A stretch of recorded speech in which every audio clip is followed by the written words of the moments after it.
안녕하세요. 김호준입니다. 김종대 의원이 귀순 북한 병사 상태를 브리핑하는 과정에서 의료진이 기생충 등 정보를 공개한 것에 대해 환자 인권을 권하며 문제 제기를 했습니다. 이에 환자를 수술한 이국종 교수는 모든 정보는 군 그리고 정보당국과 상의에 공개 결정된 것으로 비난은 부당하다는 반론을 했죠. 저는 각도를 좀 달리해서 이 문제를 봅니다. 과거 서구 제국주의가 동양에 대한 우월성을 확인하고 동양에 대한 지배를 정당화하기 위해서 동양을 비위생, 전근대, 야만의 이미지로 형상화했었죠. 너희들은 그렇게 미개하니 우리에게 당하는 게 당연하다. 오리엔탈리즘이라고 합니다. 환자 인권으로 표현된 김종대 의원이 느낀 불편함의 본질은 우리 남한이 목숨을 걸고 기순한 한 병사의 기생충까지 동원해서 북한에 대한 우월성을 확인하고자 하는 그런 졸렬함에 대한 것이 아니었을까. 물론 그런 불편함이었다면, 그런 종류의 불편함이었다면 그 비판은 당국과 협의하에 의학적 팩트를 브리핑한 이 교수 개인이 아니라 정보 공개 범주를 정한 당국과 기생충 화면을 대대적으로 보도하며 북한의 비위생만을 강조한 미디어에 포커스 했었다면 하는 아쉬움이 있습니다. 하지만 남한이 우리 미디어가 북한을 상대하는 그 멘탈리티에 대한 문제 제기로는 의미가 있다. 김원준 생각이었습니다.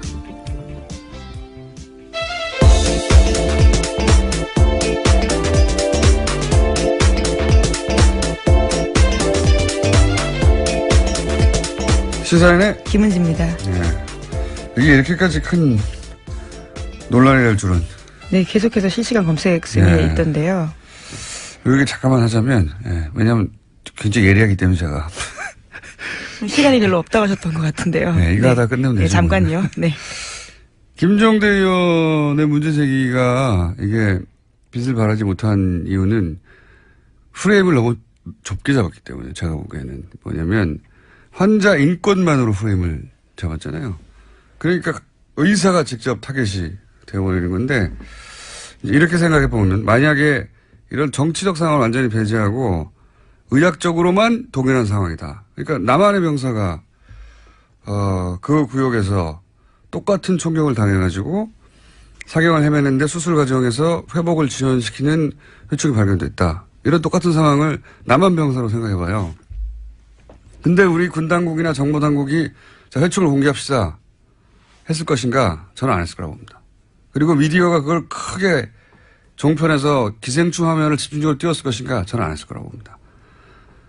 만약에 그렇게 했으면 그 남한 병사 그러면 향후 사회생활 어떻게 하라고 하냐, 이런 인권 문제나 사생활 보호 문제 당연히 나왔겠죠.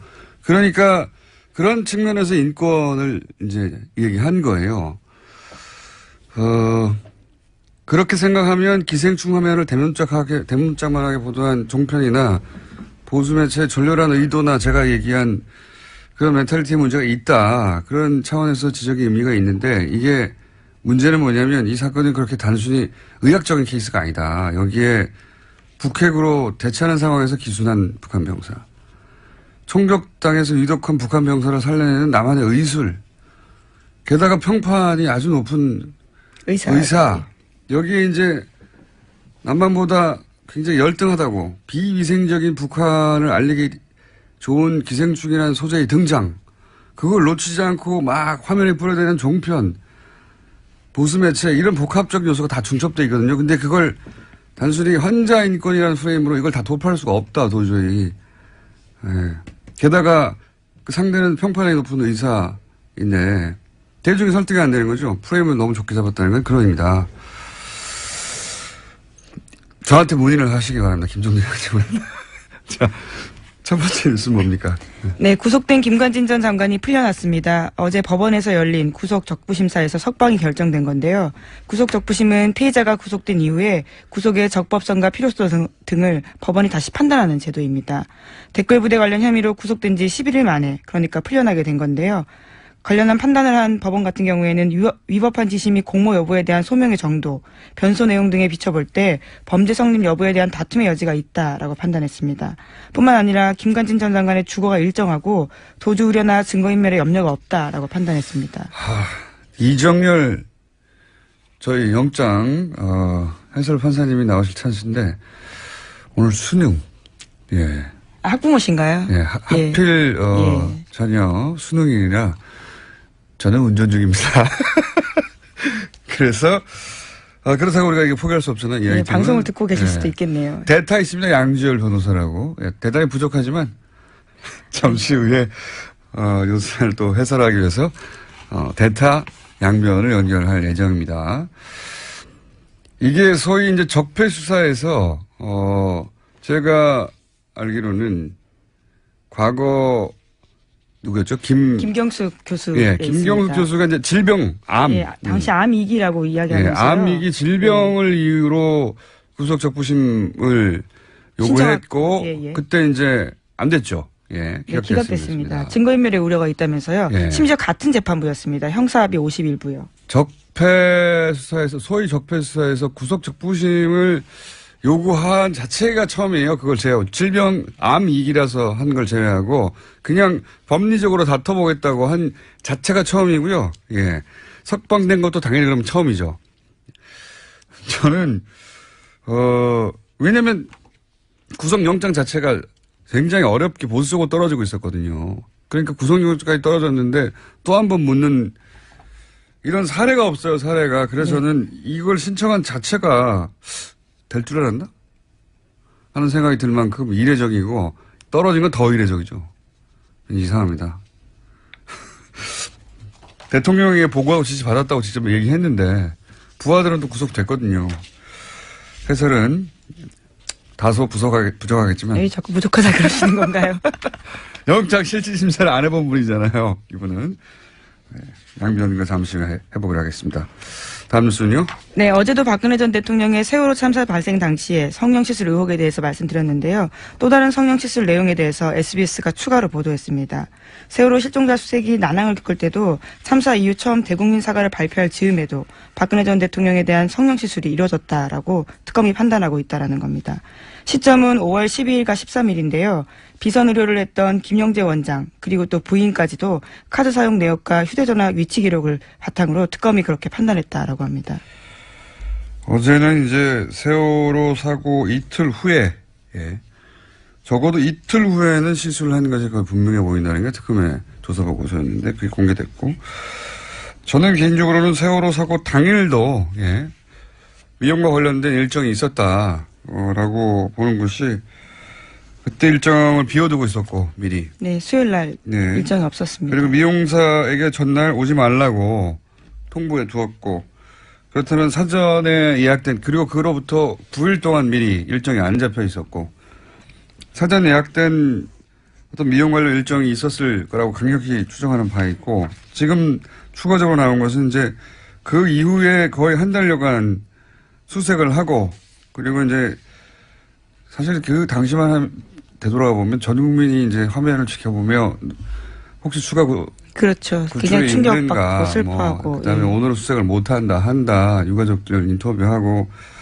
그리고 이제 길에 나가서 뭘 사질 않는다. 사람들이 저녁에 술을 안 마신다. 이럴 정도로 그런 상황이었는데 계속해서 수술을 했다는 거죠. 예. 네, 5월 한 달에만 비선의사 부부가 최소 5차례 방문했다라는 것이요. 특검의 판단입니다. 이해할 수 없습니다. 저는 정말.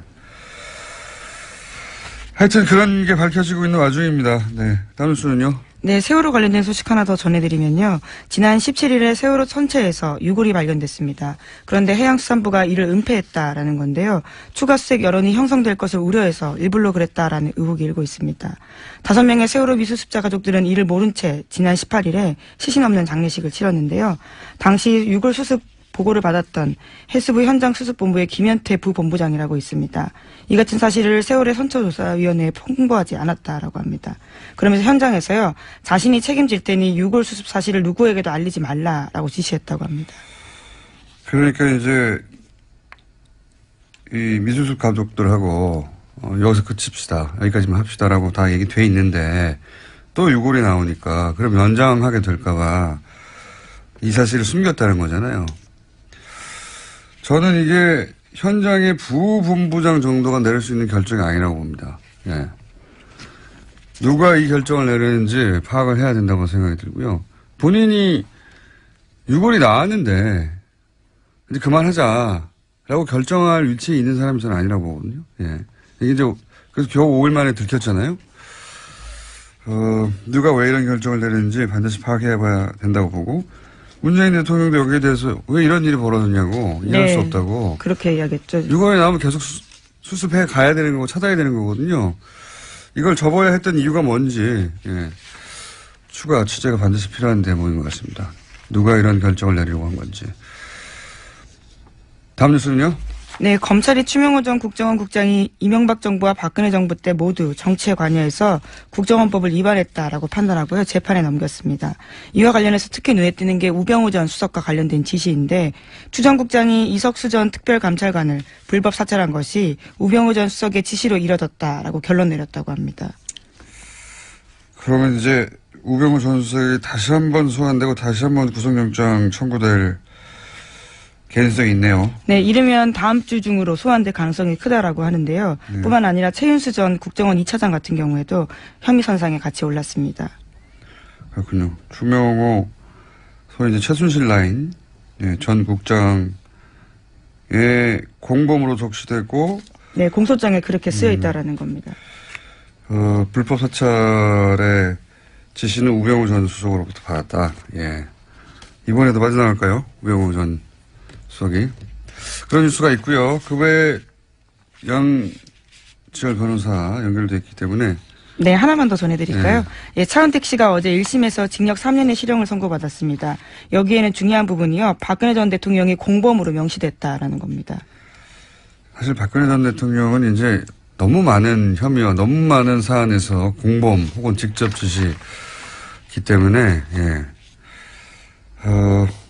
박근혜 전 대통령을 여전히 사랑해서 이제 여러 가지 태극기 들고 집회하시는데 그 집회는 법적으로는 아무 도움이 안 될 것 같습니다. 자, 지금 김관진 전 장관이 구속 적부심을 통해서 석방된 사안 가지고 이정열 판사님의 개인적 사정으로 연결이 안 돼서 아침에 연락했더니 대타 양지열 변호사님 연결됐습니다. 안녕하십니까? 또 그 사이 전화 끊어졌어요? 예. 기다리다가 삐졌나 봐요. 전화 연결됐다는 소리 듣고 제가 들어왔는데 다시 연결됐습니까? 예. 큰 도움이 안 되네요. 지금 30초를 까먹었어요. 변호사님? 예, 여보세요? 네. 대타가 이렇게 뭘 까먹어요? 시간을. 자, 빨리 얘기합시다. 예. 이게 굉장히 이상한 사건입니다. 예. 그죠? 정말 황당했습니다. 예. 어제 밤에 저도 보고. 예.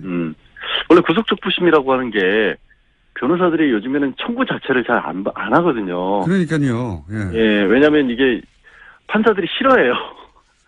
그러니까 그 구속적부심은 재판에 넘기기 전에 그 전 단계에서 그 전에 영장실질심사를 했던 판사가 영장을 내준 게 잘 됐느냐 못 됐느냐를 보는 거고 판사끼리도 서로 싫어하게 되죠. 그렇죠. 당연히. 그러니까 판사가 싫어한다는 얘기는 뭐냐면 이걸 또 합의에서 보거든요. 예. 그러니까 일종의 항소심으로 보는 겁니다. 네네. 그러니까 이게 판사 입장에서는 아니 이 일을 전문적으로 하는 판사가 있는데 그거를 그 구속된 지 얼마 지나지도 않아서 기소를 하기도 전인데 갑자기 뭐 이게 잘못됐다라고 주장을 하면 당연히 판사들이 싫어할 수밖에 없고 그래서 실제로 실무에서는 중간에 폭력 사건 같은 경우 이런 합의를 받다거나 새로운 상황이 발생할 경우 몸이 많이 아프거나 뭐 부모님이 돌아가셨거나 이랬을 때만 신청하는 거고요. 저도 그렇게 알고 있는데 서울중앙지방법원 같은 경우 제가 찾아보니까 작년에 한 170건 정도 신청을 해서 30건이 조금 넘게 나왔어 인용이 됐어요. 그러니까 실제 인용률만 놓고 보면 20%인데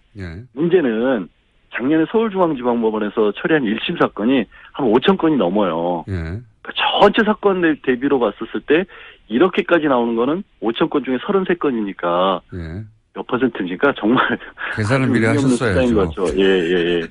계산을 제가 산수는 약해요. 근데 이제 1%도 안 된다. 예.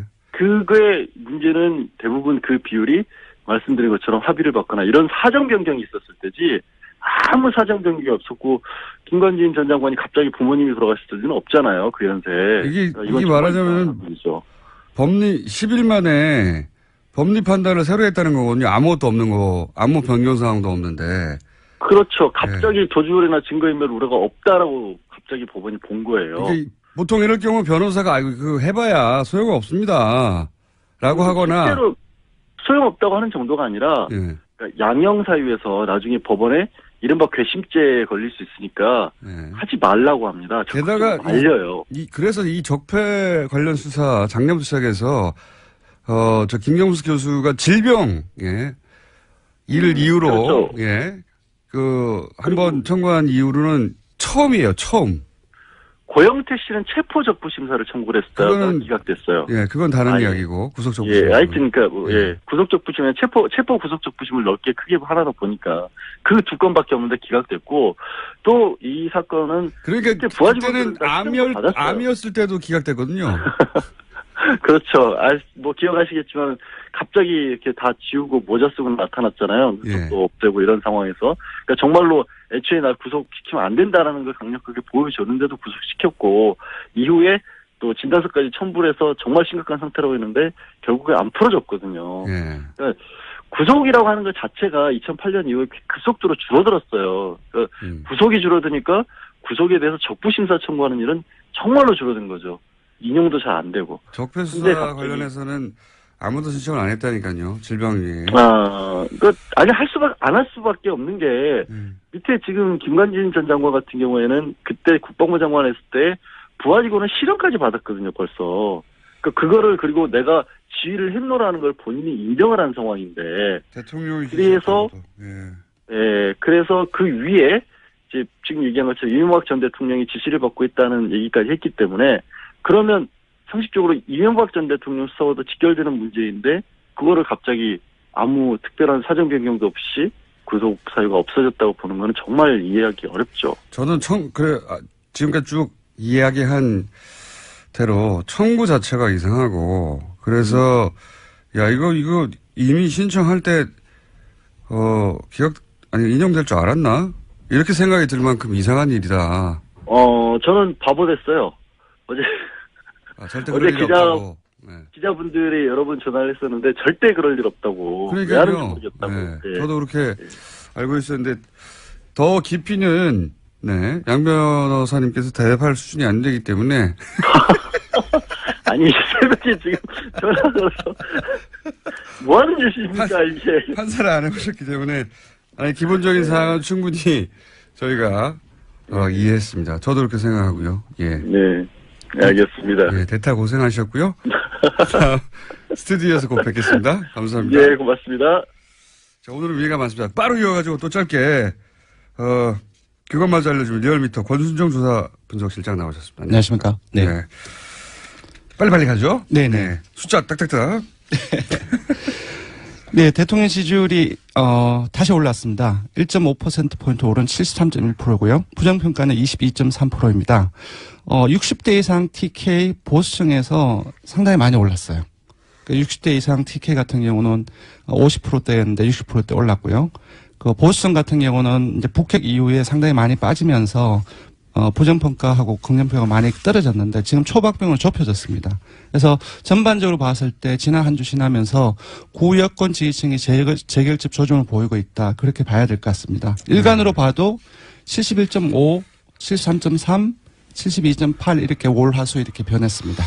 저는 이제 최근 6개월, 7개월간의 문재인 대통령 지지율을 보면서 다들 이제 6개월 정도 지나면 꺾이게 될 것이고 또 뭐 여러 가지 사안들 나오면 주저앉게 될 것이고 이때까지 이제 대통령들의 지지율이라는 게 그랬으니까요. 다른 나라도 그렇고 보통. 근데 이렇게 계속 회복해가는 걸 보면은 지지율이 과연 떨어지겠는가 60% 이하로.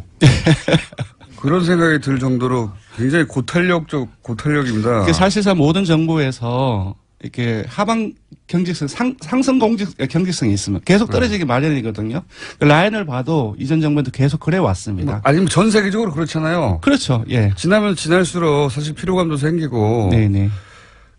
근데 이제 문재인 대통령의 특징은 북핵이 이런 거 하면서 훅 한번 떨어지죠. 네네. 68호대로. 네, 그렇습니다. 그리고 다시 똑같이 올라와요. 네. 몇 개월 전하고 비슷하게. 지금 73.1%는 북핵 이전하고 거의 비슷한 수준으로 올라왔어요. 예. 예.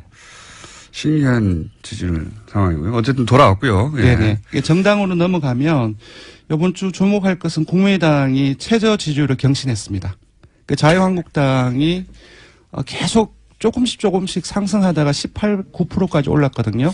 근데 16.7%로 1.6%포인트 하락했습니다. 그래서 이 부분이 좀 주목해서 봐야 할 부분이고요.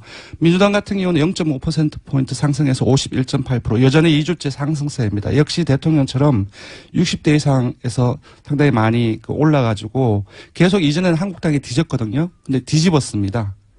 그리고 국민의당으로 넘어가면 60대에서요? 네, 맞습니다. 네, 국민의당으로 넘어가면 지난주에 4.9%를 기록해서 최저 지지율 동률을 기록했거든요. 근데 0.5% 더 하락해서 4.4%로 떨어졌습니다. 특히 월요일 일간 집계에서는 그러니까 이른바 끝장 토론 하루 전이었죠.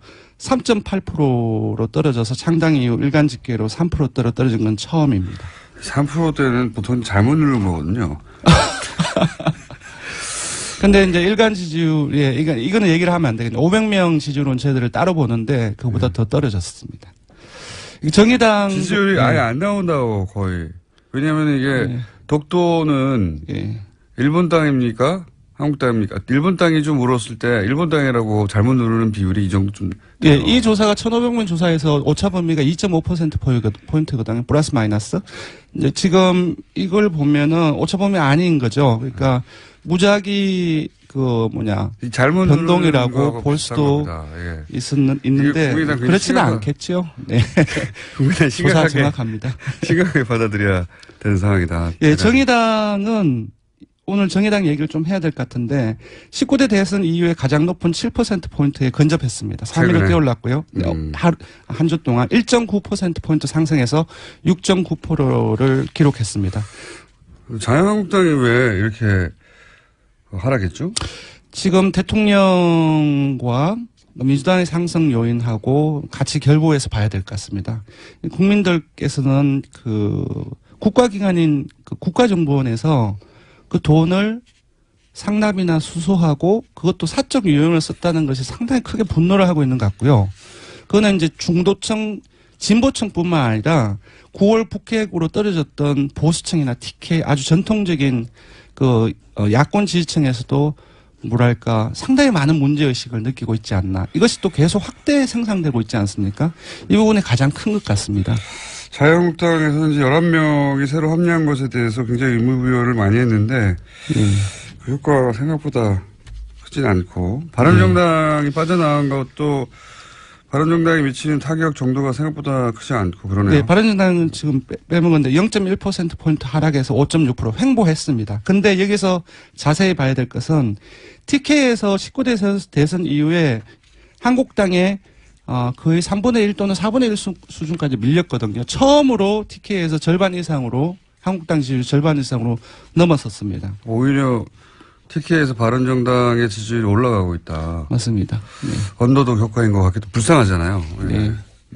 정치라는 게 이렇게 복잡합니다. 그러니까 지금 TK에서 많이 빠졌는데 빠지는 과정 속에서 민주당으로 가고 그 과정에서 바른정당 쪽으로도 일부 가지 않았나 알겠습니다. 싶습니다. 자, 이번에 간단하게 그것만 알려주마 항목을 정한 것은 포항 지진 직후에 수능을 연기했는데 그때 말들이 많았죠. 예, 일부 논란이 잘했냐 있었습니다. 못했냐 한번 짚어봤습니다. 압도적이었습니다. 잘했다는 응답이 83.6%였고요. 잘못했다는 응답은 12.8%에 불과했습니다. 자유한국당 지지층은 오차범위 안이긴 하지만 그래도 자유한국당 지지층에서도 잘했다는 응답이 우세했거든요. 자유한국당 지지층을 포함하면 모든 지역 연령 정당 지지층 이념 성향에서 잘했다는 인식이 압도적으로 높거나 대다수로 나타났습니다.